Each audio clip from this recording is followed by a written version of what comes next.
Yeah, we're live. Yeah. Well, hello and welcome to the Operation Grow Show, season 6, episode 7. Yeah, well, the numbers are low. I'll remember these. It'll get more complicated later on. Kind of like Star Wars. Yeah. Um, You mean hope we have to make everyone's doing prequels? well. Oh, yeah, we're going to have to do so. Yeah. Go back in time.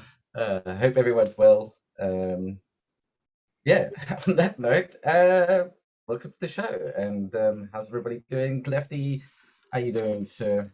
How things I'm going doing- in your neck of the woods? I'm doing good, man. Harvested pretty much about a week ago. I had a couple things I let go a little bit longer, a seeded plant, and a couple of things that I wanted to just run a little bit longer. But yeah, I pulled down the Wooderson and all that shit. A little disappointed the last week. They pushed out fucking some nanners at like day 65. I think it was my room. I got a few other guys running it, and they're not having any issues. But yeah, I had a lot of light leaks, a lot of light disruptions with the power going out for like 3 days. So I think that had a lot to do with it. But probably about half of them probably fucking pushed out some nanners. Nothing open that I saw, but as soon as it was like in a matter of like 2 days, everything just started pushing. So I took everything. So, But other than that, man, well, all right. So, dumb question. You lost power. Does that mean that they lost their light schedule, or what do you think caused it to harm? Was it the leaks? Was it because I mean I've lost power a lot, but I've never had a harm from it. I don't think. Right. I don't think it was the power outage. I think it was the room itself. It was like, because they started flowering in the tent, and then I built the room out. So they sat for like a day and a half, and they kind of got like somewhat lit, somewhat not. There's cracks. Stressed out. Yeah, there's still some cracks here and there. They were definitely fucking stressed the fuck out. So just went into the survival mode. So I took I kept the clones of the ones that didn't, because I have ones that didn't. So I was like, shit, if they made it through that, then fuck, Yeah, that's the breathing see how it stuff to goes. stick with. Yeah, but I got some other guys running them too, and we'll see how they fare for them. But it was like, yeah, right about day 65, it was just like, somebody flipped a switch. Oh, lucky you spotted it as well, rather than Right. Hey, it sounds like a rain dance going on in the other room as all the seeds start hitting the floor. Like, oh shit. Yeah. No, I got them out. Nothing opened up. So yeah. Kind of a bummer there, but that's kind of why you go through it and you run the shit and you look at it and see how it goes. Yeah, no. And then outdoor weather-wise over there, things starting to perk up, starting to warm up a bit. You get to put the greenhouse to use soon. Yeah, like polytunnel to start putting that to use soonish. Well, we're planting all of our seedlings today. We're planting all the seeds today, getting everything going. I got like a big fucking here. I'll take you over there and show you maybe. But yeah, getting all that stuff going. Then probably about.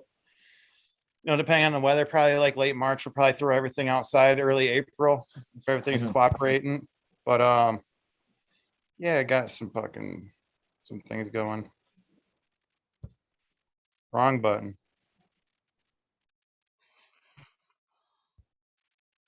You go ahead. You guys keep going. I'll get this going here in a second. All right then. Okay, well, let me remove the pin so that while you get here we sorted out. All right, so just I take it off. You're gonna get it sorted. Okay. Fair enough. It wouldn't be a show if it wasn't a little bit chaotic. Yeah, GMF, how you doing, buddy? How things going in your neck of the woods? And I can't complain. We've had some snow, had some cold, but it's slowly starting to thaw. That's part of living in the Midwest is that it gets terribly cold, so that's normal. Can't complain. Ooh, that's a nice looking setup you got there, bud. Did you guys know AC Infinity made heat mats? Jesus, is anything they don't make? I don't know. I'm starting to think they make fucking everything though. I walked into the grocery shop today. I'm like, oh my God, they got AC Infinity heat mats. Apparently, they've gone whole hog into the growing sector. They realize, it's probably more profitable than making sound equipment.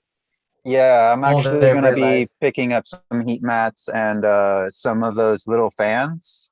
When it's in a couple of days, actually, they're going to have their release for all that stuff. So keep an eye out if you're interested.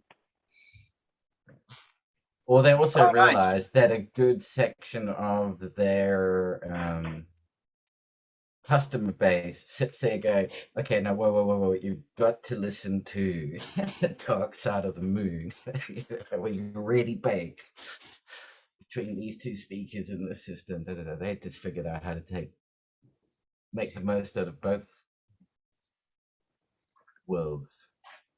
And yeah, that's looking good. And yeah, I guess also, yeah, Raptor, how you doing, sir? Going to talk about the cuts pretty that have good. gone out to everybody. So yeah. Yeah. In terms of the seeds, the one that I planted to test it out is doing well. I'm just going to be taking some cuts off of everything, including that. So try it a little differently for some, but still going to try do what Magma was saying and continuing on with the process and just air exchange every day with it. Make sure I'm checking up on it. I was falling behind because I was starting up school again, but yeah, they're looking good. Like I said, I wasn't paying attention to them like for a couple days, and they kind of looked a little, like they needed more attention. But other than that, they're doing good. And then in terms of our little clone grow off, received mine. Thank you to the messenger raptors that sent it my way. Made it just fine, no freeze, surprise, nothing like that happens in Southern California. We did get a hail. We did get some hail like a couple days ago, but that's about it. That's as cold as it's gotten, and I'm pretty sure that's as cold as it's gonna get. Yeah, other than that, everything's doing well. Just been busy with school. I'm actually working on some cultures right now and gonna try some composting experiments, further that with mushrooms too. Shared that with GMF.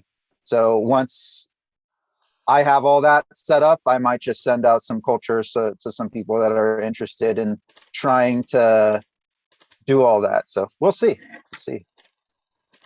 Excellent. Yeah, and hey Magma, how you doing as well? Sorry, we'll get around to all the introductions and then we can dive into the meat of it. Cheers. Good to see you, Magma. Cheers. Hope you're all doing good. Yeah, good to see you. All good, man. And so then life, man. We were speaking of the cuts that went out. I think everybody who's taking part would now have received them. I can see there's a few of the people who are taking part in chat. We won't shout anybody out just in case. Don't want to get anybody into trouble. But so yeah, I mean they've arrived with everybody, and I think this is going to be quite an interesting little experiment in terms of we all know it's exactly the same plant that everybody's received for a start. We've got a baseline test of results from the original plant, correct, GMF? Absolutely. And so now it's going to be everybody growing it in their own environments, just how they would grow normally. It's not a grow off, but it's more to see at the end of it, test it all again, compare it to the baseline from GMF and see how it differs. And the trick here is collecting the data as we go along. So everybody taking part. Notes on the grow container you use, the size of the container.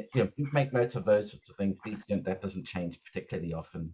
The lights you were using. So you just get all of that information down, and then your feeding regime. If you've got a way of recording the ambient environmental data, great. But otherwise, measure it once every now and then, like you would normally. I'll try to get a form slapped together that'll have all these little things you can just fill out. That way it's easy for everyone and it's consistent. Make it easy. The easier it is, the better. Yeah, no, exactly. You probably find AC Infinity have a form for that. Yeah, right. nice to use the Google spreadsheets. So you could just like send that out as one straight document and then people can check however you plan to do it. I imagine just a list of things that, environmental conditions, you kind of just check them off, or like issues if there's any, and then like Yeah, how exactly. much. Go ahead, you're saying. Yeah, exactly. It's just for people, just keep it a grow diary of what you did and when you did it. That's really what it's for, so that we can go back afterwards and go through and say, hey, like if somebody has, it will be interesting to see if anybody's grow technique is really different, and see does that actually have an effect on the end result. I don't know how differently everybody does grow in terms of Dude, the overall style. It's not that different. having It's set up a pretty number of standard. different people and having taught different people, I can real quickly watch their style change from what I do. I think it's like cooking. I can give 10 chefs the same recipe and I'm going to get 10 different dishes. They're all going to be slightly different in how they get finished, in how long you caramelize the onion or the garlic. Like there's so many little subtleties. I think there's actually going to be a surprising amount of nuance. And that's just my hypothesis. Yeah. I mean, yeah, I'm looking forward to seeing how this actually pans out, because there's enough people as well where I think we've got 11 participants, so it's a decent little cross section of growing. It's not just 3 people growing in the same cup. And nobody's got similar environment. Everyone's going to be dealing with very drastically different locations. So that'll be one of the other things that starts to come into play, like altitude on the coast, up in the hills. How much of a difference does that play? Yeah, I'm really excited about seeing where this goes, to be honest. Well, it's nice to be able to get our hands on stuff. Like, I don't know, a lot of times you read and like, I guess this is one thing where coming out of cooking, it's great to actually do experiments yourself and to try things yourself, because you learn more through the process of doing, sometimes failing, whatever. You learn more through the process than if you just read about someone else going through it. Yeah. And yeah, exactly. Certainly learn from experimentation. I've always been one who says you learn a lot more usually from your fails than you do from your successes, as long as you're doing it right. As long as you get it right eventually. That's always. You learn a lot more from failure than you do success. Yeah. It's usually a bunch of failure that eventually adds up to a success. Yeah, there's Tasmanian Devil in chat saying that 3 of them grow the same thing amongst themselves. It all winds up slightly different. They all use different everything. So yeah. Of course, then the next experiment would be to say, okay, everybody grow the same, to try and eliminate something from the equation to figure out, okay, does altitude make a difference? So everybody has to grow the same way, same nutrients, same everything, and then the only difference is your location. And see if that comes into play. I think that starts to get a little tricky. Yeah, that seems to be how they do it in the universities a little bit more. They do the temperature and soil and ambient or air, and then they try to use the same medium and feed. Yeah. Well, that's it. You want to eliminate as many of the factors as possible, and then just sit there and tweak one of them to see what that does. Because it would be really interesting, for instance, to get everybody to put their plants through a nitrogen stress, and then get loads of photographs of different plants, how they exhibit the lack of nitrogen, and then do the same for potassium, calcium, magnesium, except to go through all of those, but get a good group of people to do it, and everybody to stress it the same way, and then get all that photographic evidence, pictures to go with it. And then I usually like to stress my plants just by telling them how much it's going to cost to pay for their college.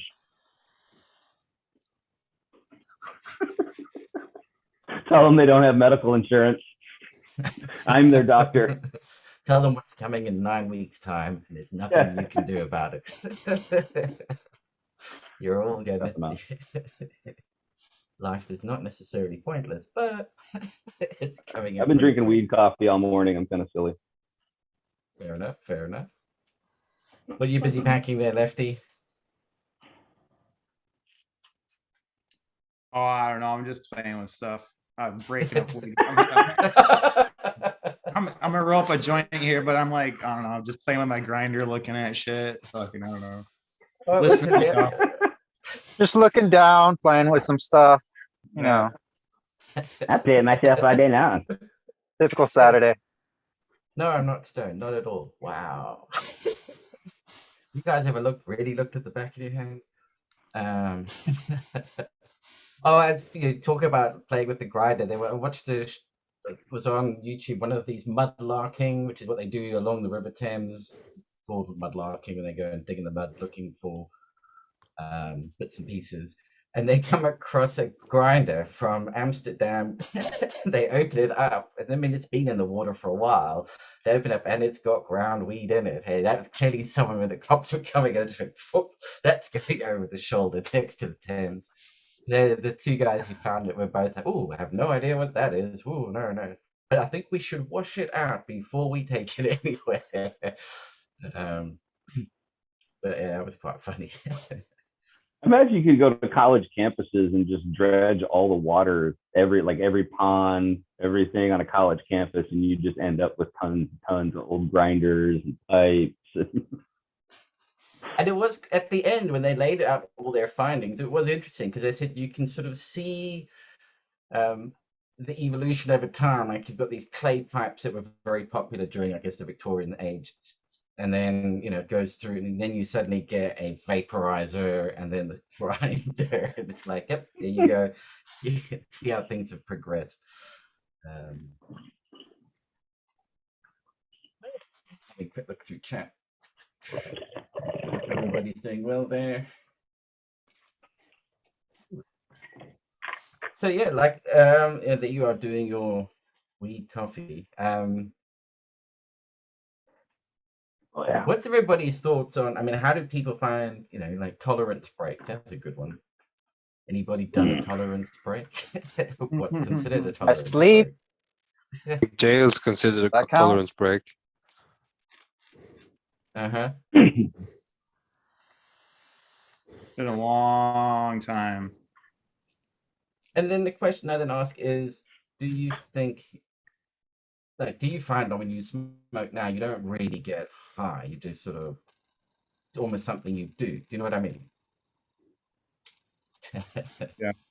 Yeah, for me, for sure. I really don't get high. It's more just sort of an attitude adjustment. I was like a Ritalin kid when I was younger, so like I don't know. It kind of does the same thing for me without the fucking side effects of taking like a Ritalin or a Concerta or something like that. It just helps me focus, calms me down, makes me like not like anxious and shit. You know what I mean? It isn't a thing. Like for me to get high, it's gotta be some like crazy fucking good shit or like some wild sativa or something like that for me to like feel like high.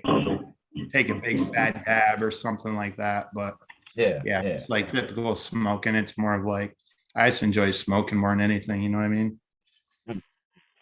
I have to completely agree with Lefty too. I think for me, it's kind of an anti-anxiety thing. So yeah, you spend a lot of, especially if you're someone who is otherwise very high strung and can be, it is something where it just does kind of normalize you. And like me, I have stomach issues. So I can tell if I don't smoke enough, my stomach will start rumbling and I'll start, having to go to the bathroom more often. Whereas if I keep my intake level pretty high, I'm just a normal person. And for me, there's kind of I kind of don't want to take a tolerance break just because of what it does to the rest of my life as far as having to spend time in a bathroom. It messes with my stomach. Yeah, I have asshole problems too. It's just mine's an attitude thing and not a health thing. I'm sure people would say I'm one of those too. Yeah, I mean, it's an interesting one in terms of, the difference between, therefore, like the medicinal thing is you're not actually looking to get high, like, get giggly high off it. You're looking at it, it just keeps you that's the medicinal side. I think like the more rec side actually is if you only do it like once a day, suddenly you get really fucking high off doing it once a day, and it really makes a difference all of a sudden. And you get giggly high. It's like that first time you smoke kind of thing. But when all day every day, yeah, you just don't get that kind of don't get high. You just get level. If that makes Yeah, I definitely noticed a difference when I was doing my internship. Just that first day to couple of days, and yeah, I definitely needed to take some already been vaped material and just throw that in a PB&J. And that was the only thing. It doesn't equal up to the same thing, but it definitely helped with like, yeah, I agree with everyone here. The whole anti-anxiety thing, just not being an asshole, not like when people say stupid shit, you're just like, well, they're just saying stupid shit. So whatever. yeah. Yeah, because Well, I must say, I find that after I've taken a break from it for a while, well, just totally cutting the consumption down to just one a day, and then you know, one really actually like compared to what it was, a tiny one once a day, and getting absolutely buzzed off it is kind of interesting. It's almost you feel a little cautious, like this, like, I mean, the challenge would be to roll a joint now like you currently smoke them, and then take a tolerance break of a week, and then at the end of the week, smoke that joint you rolled a week ago, and just see how Spanish you actually get all of a sudden, compared to how Spanish you were getting a week ago, where it was barely touching sides. Um, that's definitely something I noticed was, wow, that's got a lot more kick than I thought it had beforehand. Yeah, I've done that. I had a 4-month tolerance break, and I smoked myself back in shape with some hard dabs and a few grams of BHO and some joints, and that was. All my friends said I looked like I was like destroyed for the next 2 days, Uh, Yeah, Well, but I that got got you back. back in fighting shape, huh? Yeah, I mean, I think the last time I really had any kind of tolerance break, it wasn't really like an intentional break, but I took my son to Europe when he graduated, and we flew to Germany first. And we were there for like 4 days, 5 days, something like that, and then we went to Amsterdam. So neither one of us had smoked in like fucking 4, 5, 6 days, and all of a sudden we're in a coffee shop in Amsterdam and totally fucking blown out of our minds. It was insane. But yeah, just from like just a few days like that. But It yeah, is that was incredible just how small a gap you need, and your tolerance level drops off pretty rapidly. yeah. you start dreaming more then. Uh, Yeah, I don't know.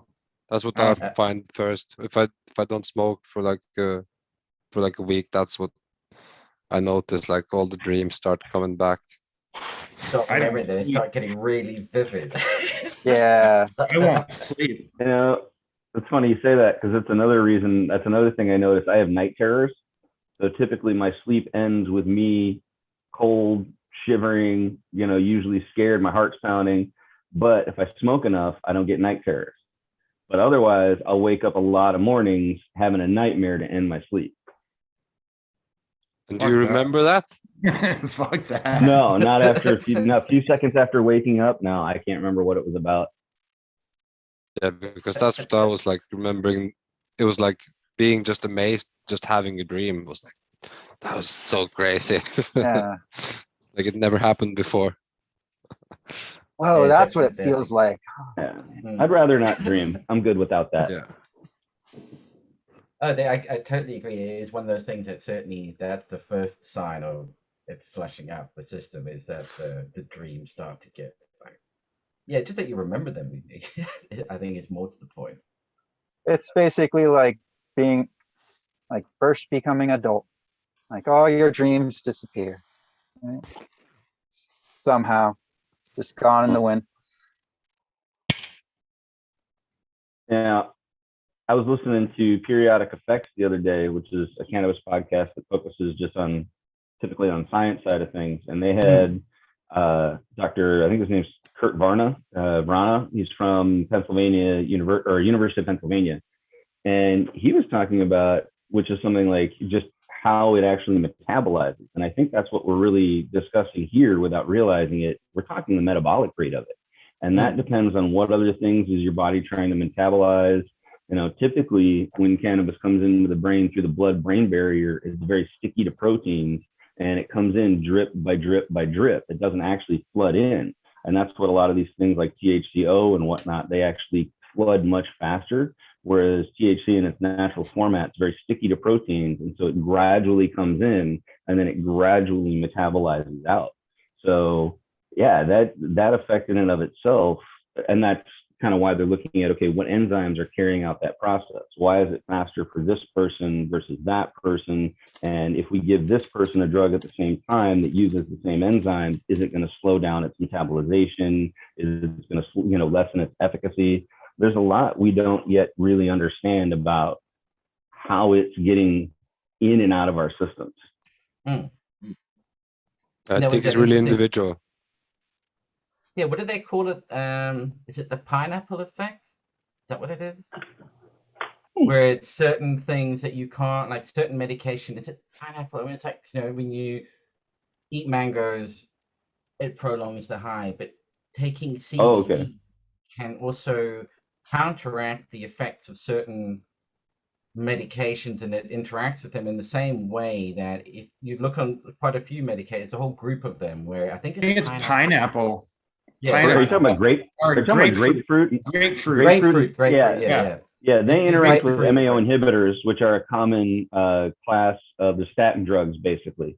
So you can't typically involve those two things. Yeah, and CBD and THC can have a very similar. They do say that if you are on those medications, avoid taking CBD because it has a similar effect in messing with the uptake, the same way that grapefruit does it. So there are, it's ways of affecting the metabolism to slow it down in its breakdown of it. I mean, that's the difference between smoking it and eating it, is how it gets metabolized as well. Yeah. And then on the other side of it, we're talking about something that in small amounts is antiemetic. So a small amount of cannabis will help you keep from being nauseous. But if we keep loading you with more and more and more and more, you're eventually going to get nauseous. It's weird how it goes from being anti-nausea to nausea-inducing. It goes from being an antiemetic to an emetic. It's weird. Yeah. I've definitely felt nauseous off some edibles. Oh no, I'm not feeling good. But that's way of also purging your system. But at that stage, I'm trying to what time am I supposed to get nauseous? Yeah. Well, I can't really say I experienced that. No, you've never gotten nauseous off weed? No, I don't think so. No. Well, it's usually people that don't have a very good tolerance for it. Usually they'll smoke too much and then get nauseous. And if I get shock, I just get really sweaty, but I quite enjoy that. Or they're not a big smoker and they drink along with it and then they try and smoke. Oh yeah, that'll do it. That's always funny. Let me try that, dude. Pulling you're drunk. No. Pulling a white or greedy. Yeah. That's I don't want puke on my floor. Yeah. And having to what is some of the advice to like the kids as they leave home? So one of the things like, okay, it's going to happen to you one day, right, where you're going to pull a whitey. Couple of things to just bear in mind. As you feel it happening, just sit down somewhere. It will pass. You're okay. I found out when you get a lot of tobacco many times does that. Oh yeah. Yeah. Nicotine would, yeah. I remember when I was make your arsehole feel like it's going to let the world fall out all of a sudden. Yeah, no, I remember the pipes we were smoking on these bottles with aluminum foil on the top. and you'd make it in the end, you know, people would just get like pure nicotine shock because we're mostly hash on the top, and then. Yep. That's why we used to try and roast the tobacco to get rid of as much as possible when we would do hash bombs with just a mix. That's why I use weed instead of tobacco, girls. Dude, we were 19-year-old students in Portsmouth. Shots There fired was at all of no Europe. weed. There was a lot of Shots fired at hash. all of Europe. Yeah, no, this was hash. And some of Africa. No, I got you. I know what you're talking about. We learned. I mean, even as a someone that's lived here all my life, I have used it in my bowl, and yeah, you do get a different effect, but it was for the same reason. You know, it's like I was really low on the amount that I had, so yeah, sprinkle a little bit of that. But I'm glad I quickly got over that. It's I do not recommend putting that in there. I used to smoke. Avoid it, I don't anymore. It. Absolutely. Nah. If you can get If away you with can't, not you're doing used to it. Good old And I think it does trick. make a big difference when it legalizes, in terms of that's one driver that allows people to be able to, because if you can now grow it yourself, you can technically grow enough, because the reason we all cut it with tobacco was to make it last. There's just no way. We used to watch, as I've said many times before, you watch the Americans rolling up these pure joints going like, holy shit, how much?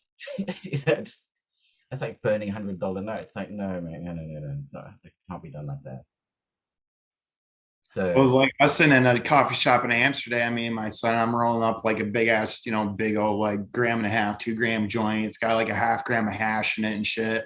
Here I'm gonna smoke it, probably most of it myself and my kid. And there's these 4, English speaking, like English accented guys fucking sitting there watching me, thinking I'm like foreign and I don't understand them talking about me. And I lit that thing up and I got about 4 puffs into that thing, and they're like, holy shit, mate, is he gonna smoke that whole thing by himself? And I'm like, fuck yeah, dude. And these guys started laughing. They're like, oh, you speak English? And I'm like, yeah, dude, I'm American. But they're just like, holy shit, man, fucking, you're gonna smoke that pure, they call them peers. yeah, You're gonna smoke that pure with all that hash by yourself? I'm like, nah, he's gonna help me a little bit. But yeah, they're like, holy shit, dude. Like, it's just how we smoke. We grew up smoking pure. Just you don't mix fucking it. You just don't mix in the States. Yeah. But it's also, I think, because you got, the Europeans, it was the whole big hash thing as well. And that was part of the problem. Like, not everybody's walking around with a chillum or able to just smoke pure hash. Right. Well, we used to I do think hot knives, the price thing is original, the original bloody dabs were hot knives. Well, it's funny too, because you probably could get away with it a lot easier walking the streets in a European country smoking a spliff, because so many people over there roll their own cigarettes. You walk around a lot of countries over there, Italy, France, Italy and France are huge for rolling their own cigarettes. So it's like you get into some of these countries and it's like half the people that smoke cigarettes roll their own. So you can tell the difference anyways, especially if it's mixed. It got me into trouble in South Africa, going from England as a student. Again, you're saving money, you're buying rollies because that's cheap, and then sitting in a nightclub and like rolling up a cigarette, and it was just a cigarette, hey, and bouncers are over like straight away, like, what the fuck are you doing? Like, rolling a cigarette, why? Yeah. Trying not to roll a cone desperately hard. Don't do a cone. Don't do a cone. Right. Because that's the giveaway. You can always tell when you're looking at all the rollies. You go, yeah, the cone-shaped one. That's the guy who smokes weed. Yeah. They can't help it. Will always be cone-shaped. Now, it's funny you mentioned like using tobacco to make it last longer. And I think especially with brickweed, that was one reason blunts became popular. Is the brickweed tasted pretty terrible anyway, and the blunt would help with the flavor, honestly, and it would make it last longer while you're passing it. Yeah, burn slower. We used to put honey in it, make it taste better and make it burn slower. Yep. But this is also from a time when we were just awash, at least here, well, all I was just awash in brickweed. Like there was, you know, for me, there was no good weed till Mhm. much older. So yeah, it was a lot of brickweed was all anyone knew here. Yeah, that is something that there's a whole generation now that just doesn't understand what it was like. Hey, look, there's some weed in amongst the stalks and seeds. Excellent. Well, I I'll be feel quite grateful honest. for only having paid £30 for that. Thank you so much.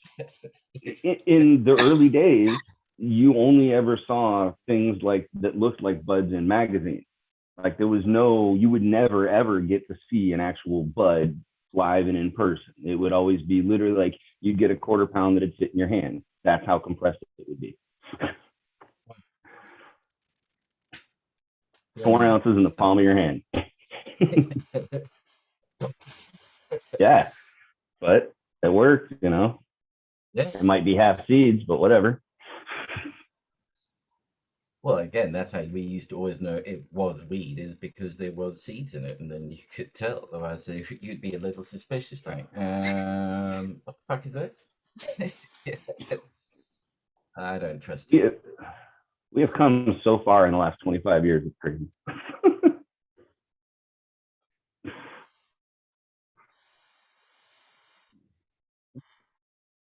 Yeah, I did notice when I was first starting to pick up, like in California, it was, you know, pretty decent, but I did get my fair share of just like, really, this is all it is, super dried up. So it is sourcing here, but it was easier to source here, right next to the border. So I'm sure like that it came over, but if you really think of where it's going, it's to the rest of the states. Like it's just crossing here. It's because we're next to the border. That's how we're getting some. But yeah, Yeah. I definitely know that we were getting, you know, partially from the north, for sure, Northern California. And then there were some people that also sold to the dispensaries, but hey, they made a little extra and selling to everyone else. And I definitely could tell when it was for the dispensary. There was a big difference. And now it's so strict that you do not get the same quality. Last time I checked in was like freaking 2017, 2018, where I checked on the buds because I didn't need to buy it. I was growing it. And it was just like, it was right before they told you couldn't basically take it out of the jar anymore. So I was very lucky to like at least check it out and go like that, like check it under like it's cool because some of them were like really legit and had a magnifying glass like with a light on it too that you could like really get to inspect and everything. But yeah, it's just sad how it's become. You know, I really liked how it was for like the strictly medical market for the people like. Yeah. But I can see why it changes. Like the question I asked in chat, like when did good weed turn up? Would you think like what year in your neck of the woods would you say, you know, there was that noticeable sort of like change? Maybe 2003, 2004. I'm thinking, yeah, it was just before 98, 99. Definitely coming over, I noticed the difference moving back to South Africa for a number of years and then coming back to England. The quality had suddenly like really stepped up in the UK. Well, do you compare that with South Africa or do you compare it with the good quality now? Oh, I compare it to the quality that I was getting in England before I left. And then 7 years later or 5 years later, whatever it was, turning back up. And it was like a marked step up in the quality of what was kicking around. Do you remember what was going around? It's just flour. I can't remember the names. I think it's just called, yeah, everybody was probably just calling it skunk, to be honest. And yeah, I remember because it was strong weed, but because it was skunk. Northern Lights, I remember going around. It depended on who you knew. Yeah, and suddenly there were a lot more people growing it. That's what suddenly happened. Like, everybody was growing it. I think like after like really like 2000, really like after like say like 2005, more of like the home grow took off to where like before that, if you had a home grow, like you were like you're guerrilla, you're like, straight up rebel, old school, type people shit. And unless you knew like those guys or somebody tied into those guys, you weren't getting anything good. That was when I was in Michigan, and it's like traffic didn't move through Michigan, interstate traffic. So it was like, unless somebody was bringing it in or like a home grower, it just wasn't like happen to just drop in. So like, it was pretty rare and that you found anything. It was probably to like really 2003, 2004 to like where, I started seeing like White Rhino and like AK-47 and, some of those kind of things starting to come around a little bit. But it was, still pretty rare. I worked with a hippie guy who happened to like grow a little bit on the side. And he's like, hey, dude, here's some of this. I'm like, holy shit, man, this stuff is fucking crazy. Because I was smoking fucking brickweed all the time, Yep. just because there wasn't anything good around. It has moisture? What? Yeah, I'm like, oh, dude, this is green. What the hell? Right, it's not brown. That's so weird. Right. What is Yeah, it? for us? It's like, you Yeah. try it first. Yeah. What I'm like, should we what's smell this first? white shit all over it? And for me, it was when I finally got into the culinary industry, and that would have been actually funny enough right around the same time in the thousands, the early 2000s, 2005 to 2000. That's when I started seeing it appear. But there was this time when it was brick, brick, brick, brick, brick, and then we had this little magical time of stuff we called 30s. It wasn't 2040 brickweed, so 20 an eighth, 40 a quarter brick. It wasn't the 50 Hondo expensive stuff, but it was mid-grade outdoor weed that we could sell more of and actually do a better margin on. So for us, it was 3 stages. There was brick when we were young. And then there was this brief period where they had these magical 30s that were coming out of magical places. And it was just this wonderful mid-grade stuff that would sell like gangbusters. And then there was always the expensive stuff that came later. And that was always harder to move. And, especially if you didn't have an affluent friendships and, people didn't have a lot of money. Yeah. So, but I think that was weird for us here in the Midwest. I don't think that was everyone else's experience. Yeah, I must say, it was always just 2 people I knew.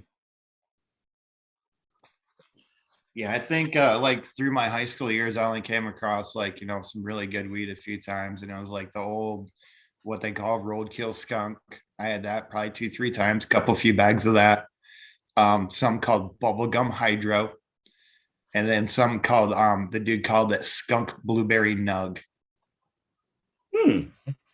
But all the way through high school, those were like the 5 bags of like what you consider like good weed that I got, and I paid like $80 or $90 for an eighth of it. And it was, yeah. At school, we would get, I mean, oddly enough, there was great hash kicking around in high school. I mean, Afghan gooey, black seal, red seal, or gold seal, it was called. Those were all. Yeah, and then you used to sit there and roll out and quickly roll them into your rollies, and then when we were in 6th form, you could leave the grounds whenever you didn't have a lecture. So we used to just go walk around the place, smoke up a few joints, and then get back to and then sit there like, whoa, that was a little too much. Yeah. Good old study days. We used to smoke before, me and my buddy used to smoke before football games, and fucking, by the time you started a football game, usually it was wore off, but we smoked that skunk blueberry nug before a football game. It was like the second time we ever smoked like good weed like that. And like, it was fucking insane. It was crazy. I was just like, yeah, I don't feel like playing. I just want to like stand here for a while, enjoy this. Catching the ball, like, whoa. Yeah. Hey, Yeah. he's running at me all of a sudden. Yeah, no shit. But yeah, it was yeah. Was the whole team smoking or just a few of you? No, just me and a buddy. And no, we used to roll around between like, we had like a team meal before we get ready for the game. And, after school, there was like, 2.5 hours in between there. So like, we'd go hang out, roll around, listen to the Grateful Dead, fucking hang out and shit and get smoked out. go eat a bunch of food, then go get ready for the football game. So by the time you got ready for the game, I mean, you're pretty much, you'd worn everything off and shit. But not that day, man. Not that day. I was floating across that field that day. I feel like that was my whole high school experience in the States, just being high all the time. Yeah, it was fun, man. It was fun. You ended up, Magma, with such an unusual upbringing for someone who's European, it sounds like, because you spent your formative years learning all our bad habits. Yeah, no, I came straight into a good spot. It's funny enough, when I did play some football, same thing, man, just it was so easy to get. Like, everyone was chill with everyone at my school. So like you could talk to like, the stoner groups. And then I hung out with the skaters before I even did any of that.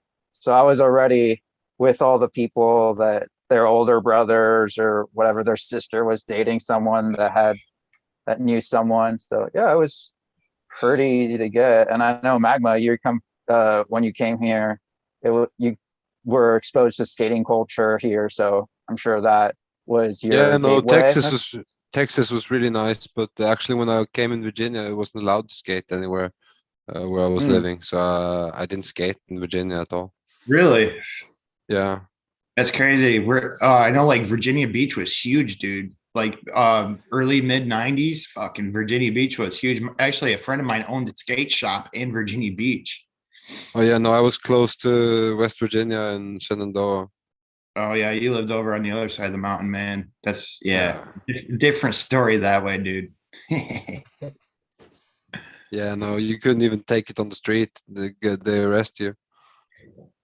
I tried taking it out on the streets when I came there, and they were like, "That's not a good idea. The police are gonna come and take your board and arrest you."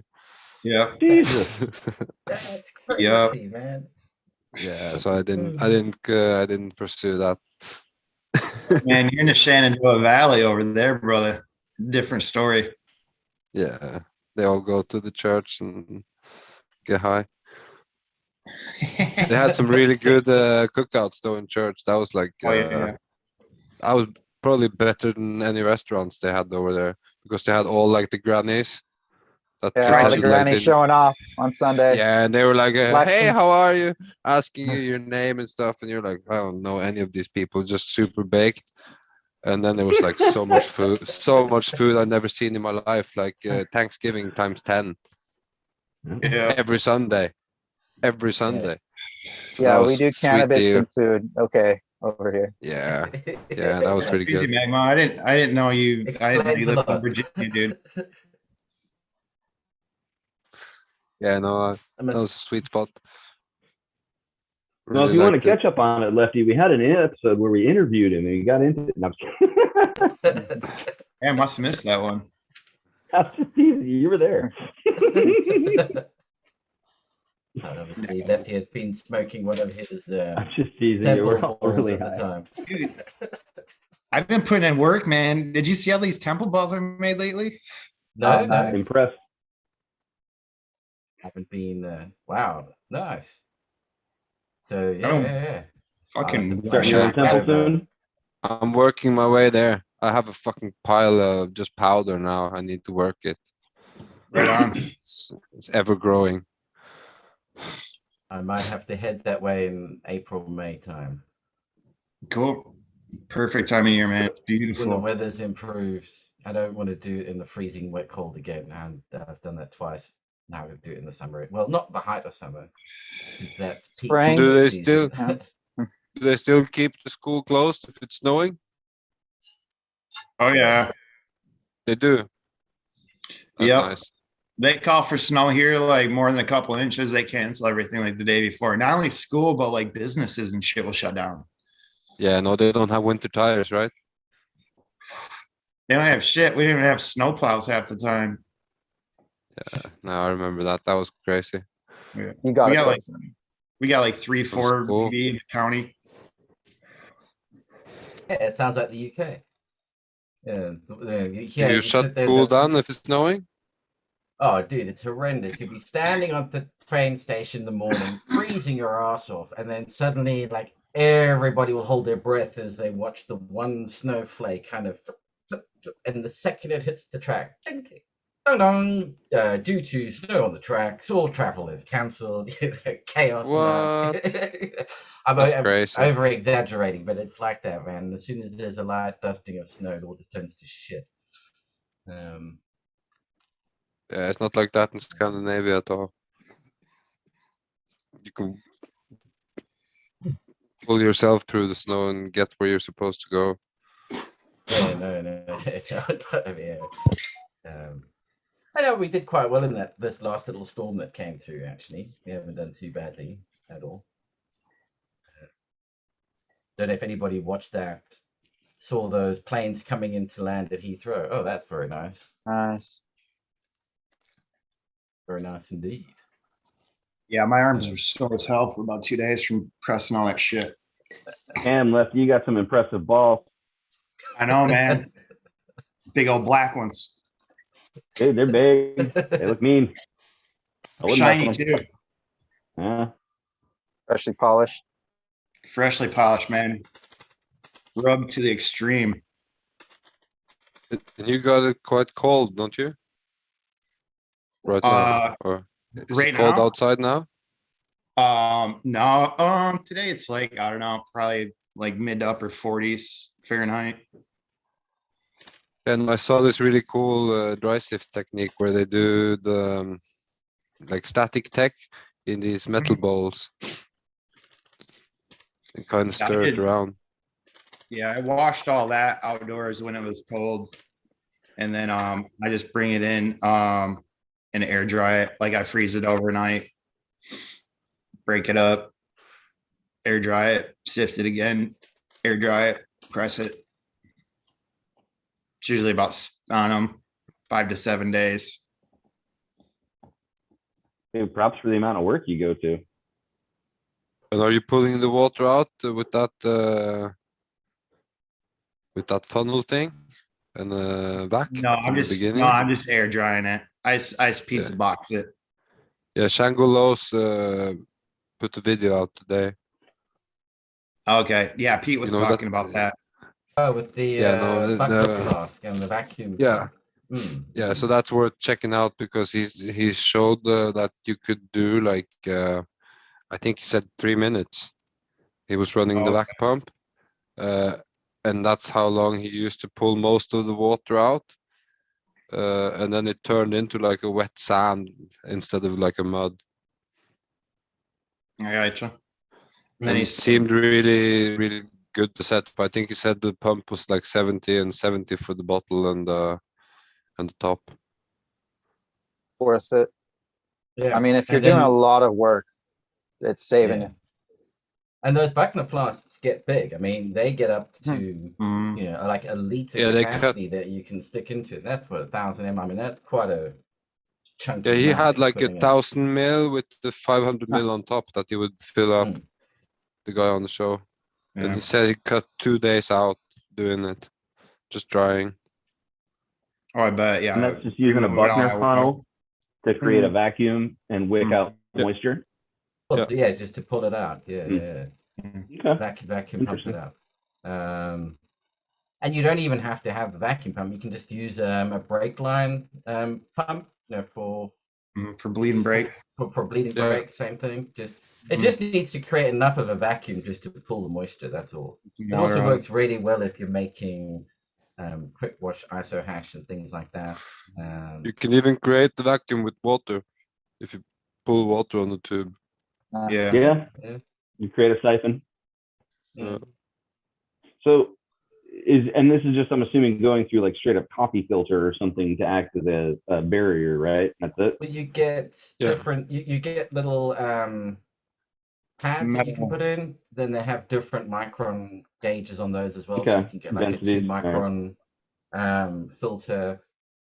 That's when if you're using the ceramic funnels, because they tend to have quite big holes drilled in them, which is why you want to use one of those filters. If you're using something that was big particulate, you wouldn't need to worry with the filter bit because you've got something that's quite fine. you do want to put filter in. And then they do glass ones that actually have blown into the funnel. They have a filter actually in it. But I Yeah, think that's what they were using. I would still put coffee filter or something over the top of that, because that thing's going to eventually get clogged up with everything. You know, you have to then clean it out and blast it back through the other way to make sure that there's nothing that's filled into it and clogged it up. So the filter just makes it easier to keep it clean. And then you buy a pack of those, like 500 filters for a tenner. I mean, they're not exactly expensive.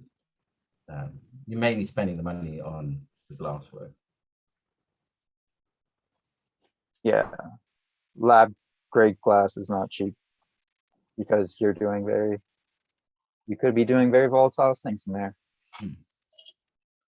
But the nice thing is, Don't once cheap out on if you buy a big flask at the bottom, because the different ones is the Buckner flask that has the side attachment that allows you to create the vacuum on, and then the other ones on the glass, and then you use one of the ceramic filters or funnels, or you get a Buckner funnel that has the vacuum connection. It's actually built on the side of the funnel itself, and it then has it has a double sleeve that goes into the jar, and you create a vacuum. It's the middle piece there for the vacuum. Yeah, and then you can get like a 2-3 liter container underneath if you want to just pull a lot through it.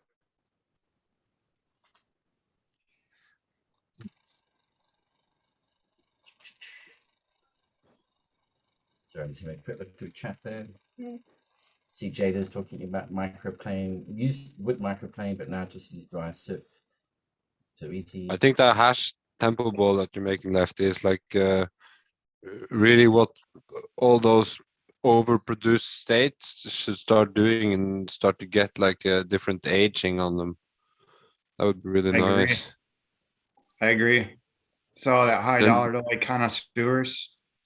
Yeah, and then they can store it, and it adds value rather than yeah. just like having, oh, I have so much, what to do, you know, and I got just so store it many like really good tons. hash. Like Have it like a it's long-term crazy. plan. Well, like, you know, you're thinking like age it out, and then Yeah. It's that whole forward planning where you may take tequila as an example. You've got to plant a field of agave that you're not going to harvest for 15 to 20 years before you can start using the damn thing. You know, it's making something that you can cure out now for what, like a year, 2 years. And especially 3 years. now How when long could people you are go like, for? they're filling up all these warehouses, and oh, we don't know where to put it all, you know, and they can just extract it into hash and store it and make it get the higher quality, and actually not just like waste their top quality product on making some base extract for a vape pen. Yeah, because those hash balls, they I mean, it doesn't degrade. No, if you store it right, it's going to be something that I think people like. If I told you I had a 2001 temple ball perfectly stored, I think many people would be interested. Oh, I'd ask you how much you wanted for it. Yeah. Well, and then there's a whole nother level of the environment that you store in, you know. I could put some in a sherry barrel. I could pack them in salt. I could take some and pack them in, you know, vanilla sugar. I could take some, and, you know, we could have subtle influences on what you get just based on how and where we age them.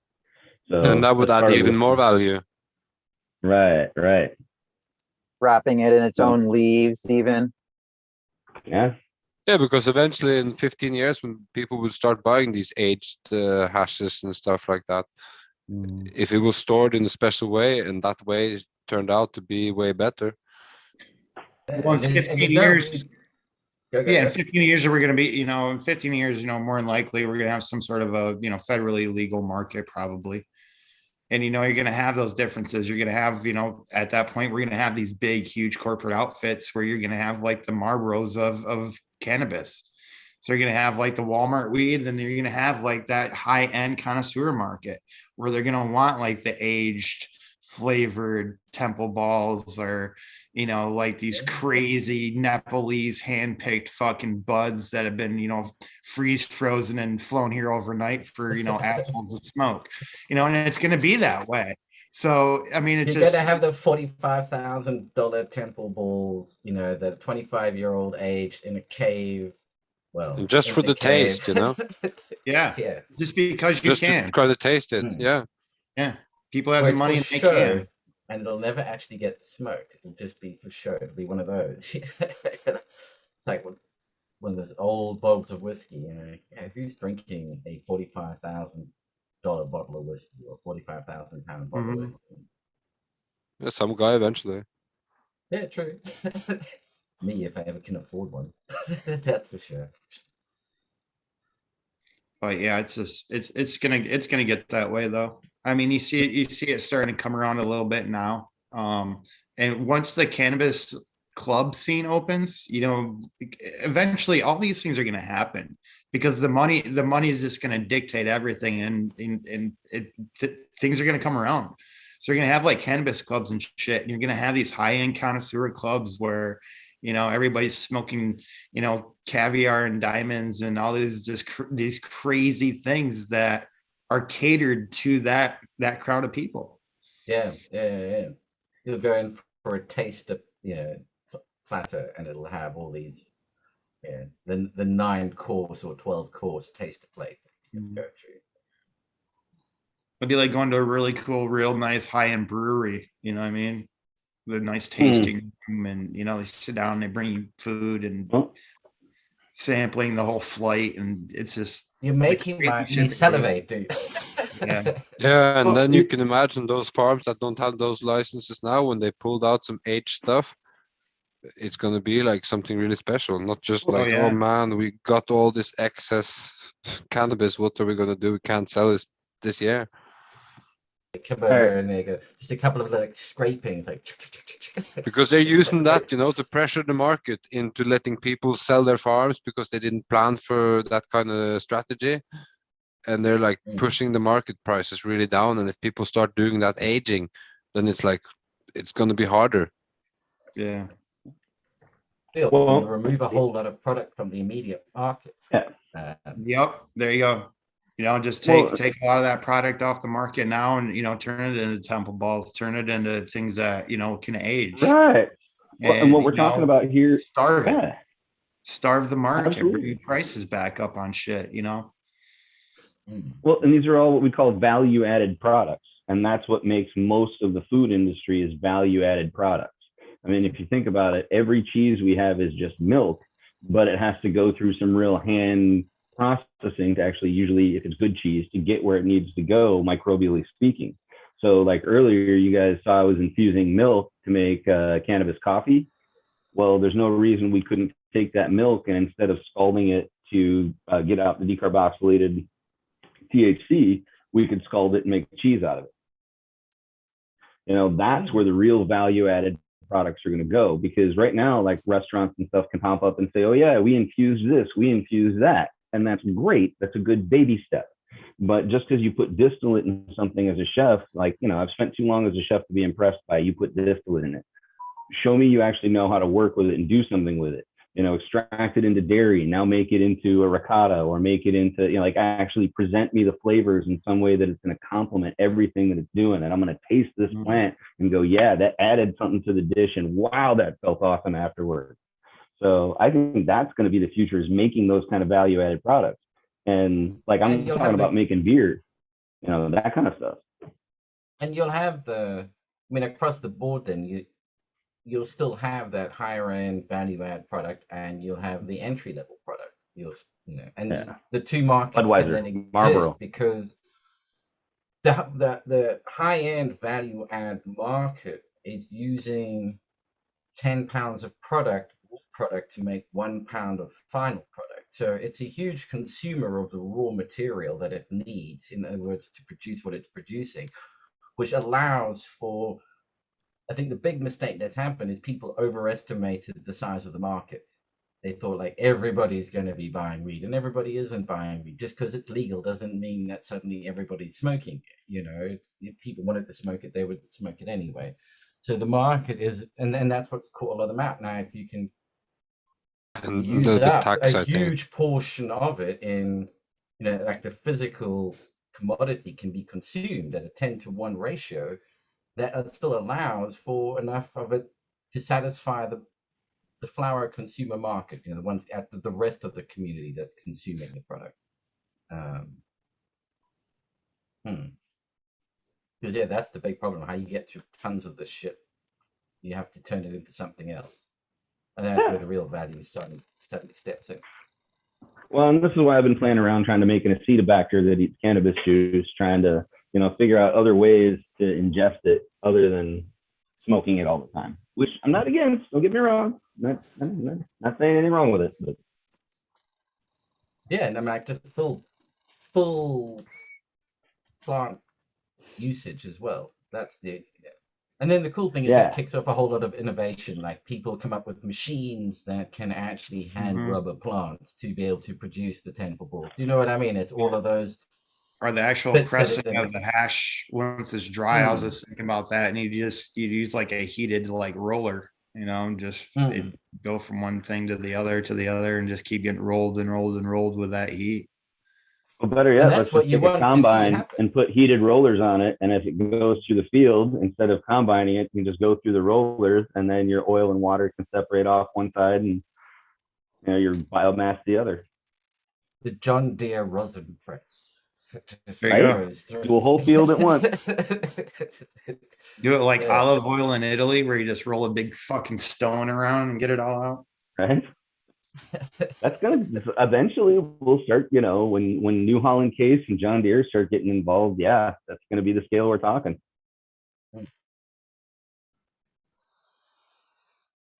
GPS coordinated fucking rollers.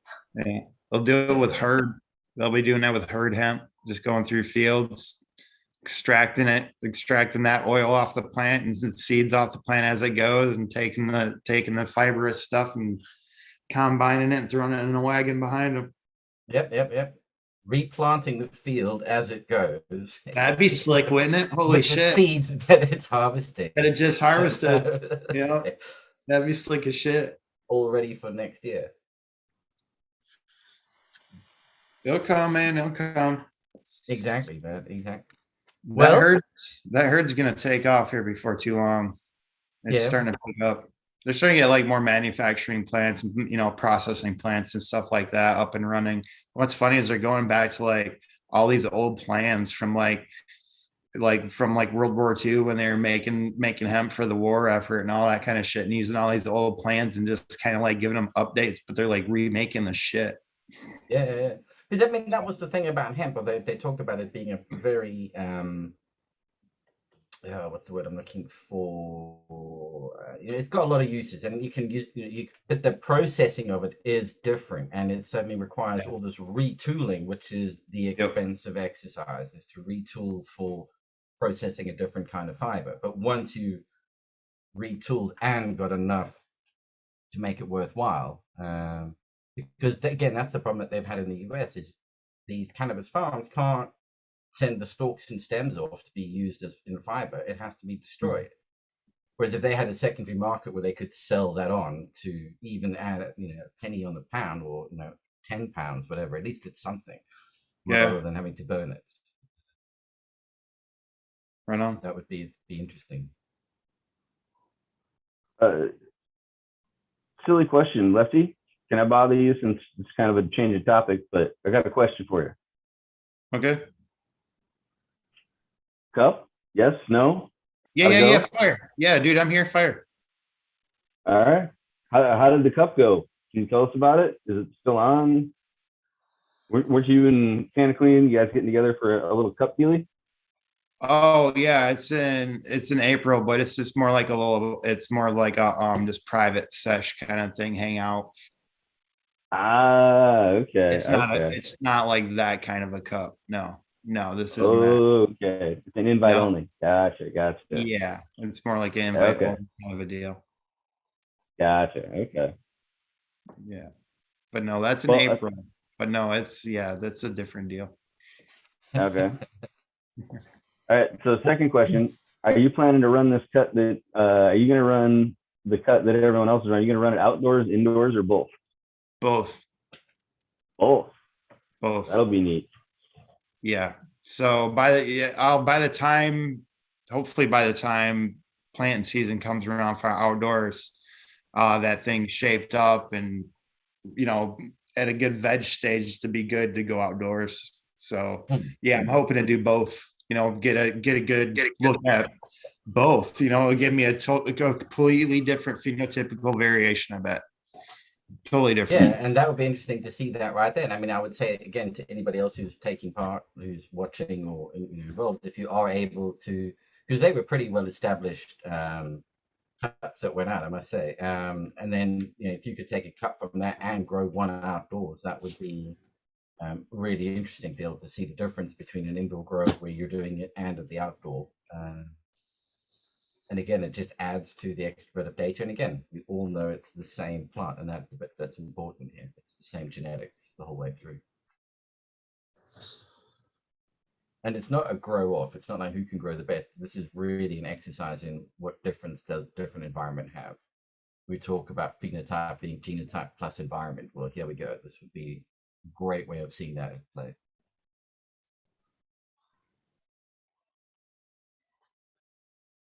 Is that her? Flip your phone sideways. Yep. Oh, there you go. So this is what, a week and a half, almost 2 weeks into flowering. Oh, nice. So this is one of those ones I tell you about I bury. So it got buried. Nice. So just happy. Dude, I don't think I've ever seen that before. Go back and show that again. Yeah, that was Everybody really sees cool. that. Bury them. So a lot of times I'll take one plant, grow it so it's got multiple nice little stalks to work with, and I'll bury it and then just let them grow, let all that grow into roots, and just work with what's above ground. Right. And So then as it you looks like see it's people, different plants. right. So as you see people, you don't see that fucking apical meristem anywhere on his plant. Oh, There No, I is- noticed.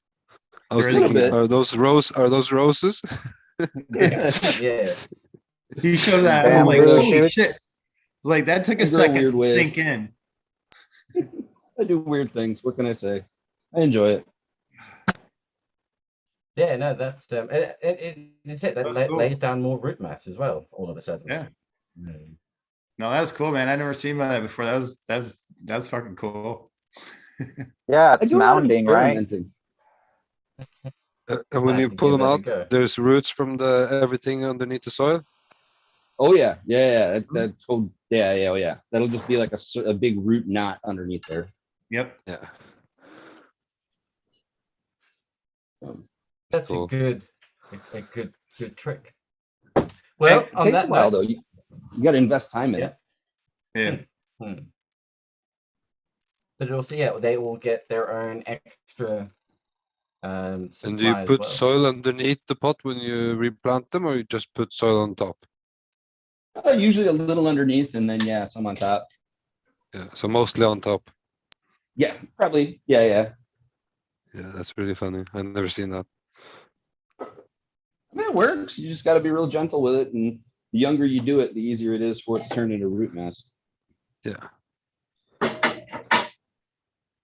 Well, that takes us past the hour.